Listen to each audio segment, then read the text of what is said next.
US President Donald Trump announced he's open to selling F-35 fighter jets to Saudi Arabia. And that's huge because the F-35 isn't just any jet.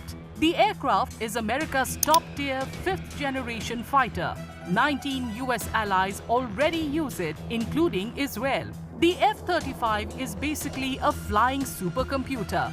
It can dogfight, strike ground targets, jam enemy radar, scoop up intel, and guide troops on the ground. Its sensors give the pilot a full 360-degree view, day or night. And the helmet practically lets the pilot see through the aircraft. For Saudi Arabia, getting the F-35 would be a massive upgrade, a boost to its air power and its influence across West Asia. Israel is, however, saying this sale could chip away its long-held air superiority.